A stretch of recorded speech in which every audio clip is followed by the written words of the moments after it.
નમસ્કાર મિત્રો, હું છું એડવોકેટ ચંદ્રપાલસિંહ ખાટ. મિત્રો, હું વાત કરવા જઈ રહ્યો છું આવનારી પોલીસ ભરતી બાબતની.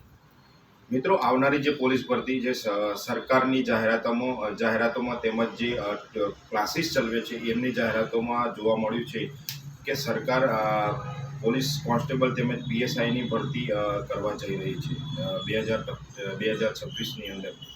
મિત્રો, 2026ની અંદર ભલે સરકાર પોલીસ ભરતીની જાહેરાત કરે, પરંતુ જે છેલ્લી બે પોલીસ ભરતીઓમાં જે પ્રકારે ઓબીસી એસસી એસટીના ગરીબ મધ્યમ વર્ગના જે વિદ્યાર્થીઓ ઉપર જે એમના હક અધિકારો મારવાનું જે સરકારે કામ કર્યું છે, જે અન્યાયકારી નિયમો બનાવીને, એ બાબતે આપને મારે ખાસ ચર્ચા કરવી છે.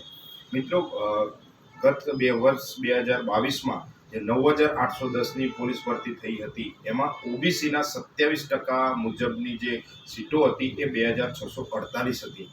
અને એમાં દોડના માર્ક્સ હોવાના કારણે તેમજ જે રક્ષા શક્તિ યુનિવર્સિટીના માર્ક્સ ન હતા, તેમજ પાર્ટ એ અને પાર્ટ બીમાં ફરજિયાત 40% ન હતા, એના કારણે જે ગરીબ મધ્યમ વર્ગના વિદ્યાર્થીઓ હતા એ 25માંથી 25 માર્ક્સ દોડમાં લાવ્યા હતા, ઓબીસી એસસી એસટી તેમજ ઓપનમાંથી પણ.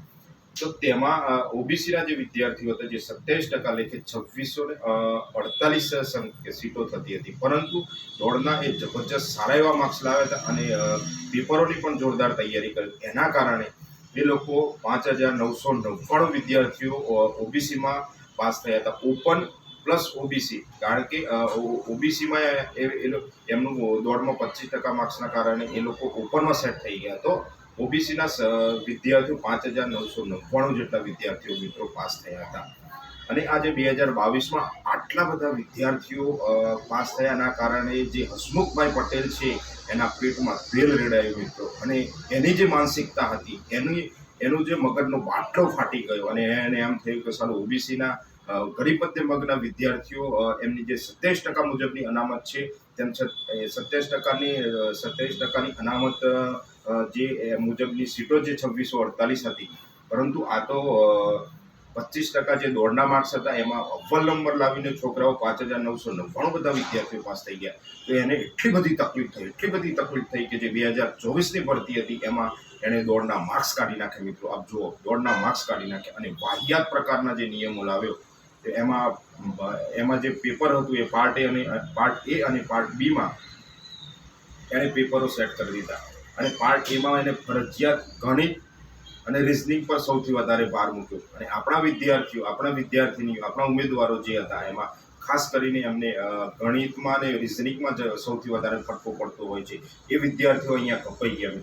વિદ્યાર્થી મિત્રો, આ 2024ની ભરતીમાં 12,000ની ભરતી હતી, એમાં 27% મુજબ 340 ઓબીસીની સીટો થાય. પરંતુ હસમુખભાઈ પટેલે ચાલાકીથી આ લોકોની સંખ્યા ઘટાડવા માટે માત્ર 2,992, એટલે કે જે કાયદેસરની અનામત છે, જે બાબા સાહેબ આંબેડકરના બંધારણે આપણને આપેલી છે, એ મુજબની સીટો પણ હસમુખ પટેલે કાપી નાખી અને એમાં સીટો 340 જેવી ઘટાડી નાખી મિત્રો.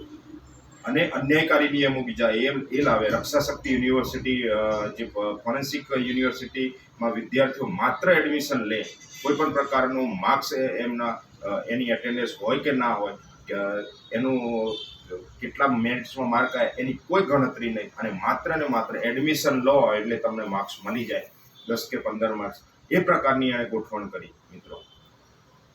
તો આ જે માનસિકતાના કારણે આપણા વિદ્યાર્થીઓ, હું માત્ર અત્યારે ઓબીસીની જ વાત કરું છું, એસસી એસટીના ગરીબ મધ્યમ વર્ગના પણ વિદ્યાર્થીઓ આમાં ખૂબ કપાઈ ગયા છે મિત્રો.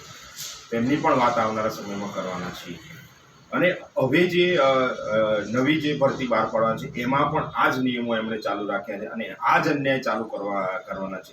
તો મારે આ ગુજરાતના તમામ વિદ્યાર્થીઓ, ગરીબ મધ્યમ વર્ગના તમામ વિદ્યાર્થીઓને મારી નમ્ર વિનંતી છે, અમારી ટીમ સાથે જોડાઓ. અન્યાય, દમન અને અત્યાચાર સામે તમે આગળ આવો તો ચોક્કસથી અમારી જે ટીમ છે તમને કાયદાકીય રીતે અને રોડ રસ્તા પર આવીને આ બાબતે લડવાનું થશે. તો ચોક્કસથી સરકાર સામે લડીશું. જો લડીશું તો જ જીતીશું. કેમ કે આ સરકાર, આ હસમુખ પટેલની જે માનસિકતા હતી અને હસમુખ પટેલ જે નિયમો બનાવીને ગયો છે, એના કારણે આ આવનારી ભરતી તેમજ 2024ની ભરતીમાં તમે કપાઈ ગયા છો. મારા ગામના જ 2 થી 3 વિદ્યાર્થીઓ 1-2 માર્ક્સ માટે રહી ગયા છે. પાર્ટ એમાં 1 માર્ક્સ માટે રહી ગયા છે વિદ્યાર્થીનીઓ. તો તમામને મારી નમ્ર વિનંતી છે કે તમે અમારી ટીમ સાથે જોડાઓ, અમારો સંપર્ક કરો અને જબરજસ્ત આ બાબતે સરકાર સામે તમે માગણીઓ રજૂ કરો. કેમ કે તમે દોડમાં સક્ષમ છો, બધી રીતના સક્ષમ છો, પણ સરકાર જે જાતિવાદી માનસિકતા ધરાવતી સરકાર છે, જે ગરીબ મધ્યમ વિરોધી સરકાર છે, એ તમારો હક દબાવવાનો પ્રયત્ન કરે છે.